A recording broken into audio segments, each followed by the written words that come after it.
জায়গা থাকে যেগুলো এতটাই সুন্দর যে সেগুলো দেখে আপনার নিজের চোখকেই বিশ্বাস করতে সন্দেহ হতে শুরু করবে। দুটি ভিন্ন রঙের নদী একে অপরের সমান্তরালে প্রবাহিত হয়, কিন্তু কখনো একে অপরের সঙ্গে মিশে যায় না। আগুন উগড়ে দেওয়া ঝর্ণা এবং রঙে ভরপুর এমন সব প্রাকৃতিক দৃশ্য যা পরিচিত নিয়মের বাইরে।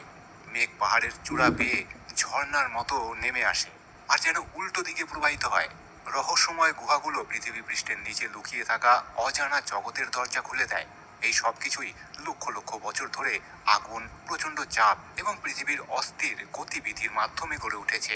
চলুন পৃথিবীর সবচেয়ে মনোমুগ্ধকর প্রাকৃতিক বিষয়গুলোর এক অসাধারণ যাত্রায় বেরিয়ে পড়ি, যেখানে সৌন্দর্য, শক্তি এবং রহস্য প্রতিটি চমৎকার দৃশ্য একসঙ্গে মিলেমিশে যায়। তবে ভিডিওটি শুরু করার আগে আপনাদের একটি খুশির খবর জানিয়ে রাখি।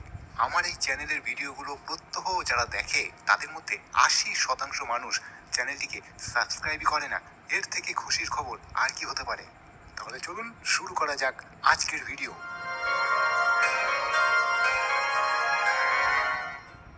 হলুদ নদীর বদ্বীপ সেই স্থান যেখানে হলুদ নদী 3350 মাইলেরও বেশি যাত্রা শেষ করে পূর্ব চীনের বোহাই সাগরে গিয়ে মিশেছে। এখানে লোয়েস মালভূমি থেকে বয়ে আনা সমৃদ্ধ হলুদ পলি ধূসর নীল এবং সমুদ্রের জলের সঙ্গে মিলিত হয়ে ওপর থেকে দেখলে এক অনন্য রঙের সীমারেখা তৈরি করে। হাজার হাজার বছর ধরে জমে থাকা বিপুল পরিমাণ পলি পৃথিবীর সবচেয়ে নবীন এবং সবচেয়ে দ্রুত পরিবর্তনশীল দ্বীপগুলোর একটি সৃষ্টি করেছে।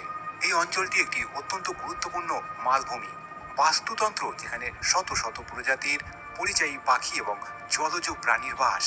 হলুদ নদীর বদ্বীপ শুধু একটি নদীর শেষ প্রান্ত নয়, বরং সেই স্থানও যেখানে ভূমি এবং সমুদ্র প্রতিদিন নিজেদের সীমানা নতুন করে নির্ধারণ করে।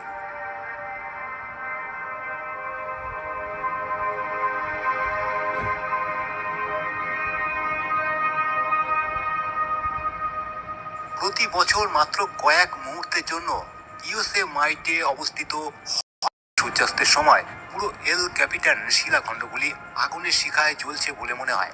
হস্টেল জলপ্রপাত একটি মৌসুমী জলপ্রপাত যার উচ্চতা প্রায় 2130 ফুট। এটি ক্যালিফোর্নিয়ার ইয়োসেমাইটে ন্যাশনাল পার্ক এল ক্যাপিটান গ্রানাইট শিলাখণ্ডের পূর্ব দিকে বয়ে নেমে এসেছে। এই ফায়ারফল দৃশ্যটি সাধারণত ফেব্রুয়ারির মাঝামাঝি থেকে ফেব্রুয়ারির শেষ পর্যন্ত দেখা যায়, যখন অস্তগামী সূর্য ঠিক সঠিক কোণে অবস্থান করে এবং আকাশ এতটাই পরিষ্কার থাকে যে প্রবাহিত জলের ওপর লাল এবং কমলা আভা পড়ে। এই বিরল দৃশ্যটি দেখা দেওয়ার জন্য পাহাড়ের চূড়ান্ত পর্যায়ে তুষার থাকতে হবে যাতে একটি প্রবাহ সৃষ্টি হয়। আকাশ পরিষ্কার থাকতে হবে এবং বাতাস ঘন কুয়াশা মুক্ত থাকতে হবে। বছরের বাকি বেশিরভাগ সময় শরৎকালে এখানে জলের একটি সরু ধারা প্রবাহিত হতে পারে, অথবা এটি সম্পূর্ণ শুকিয়েও যেতে পারে।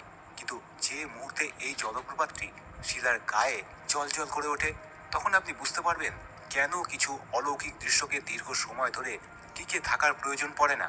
মাত্র কয়েক মুহূর্তের জন্য প্রকাশ পেলেই তা মানুষের মনে সারা জীবনের জন্য অমলিন স্মৃতি হয়ে থাকার জন্য যথেষ্ট।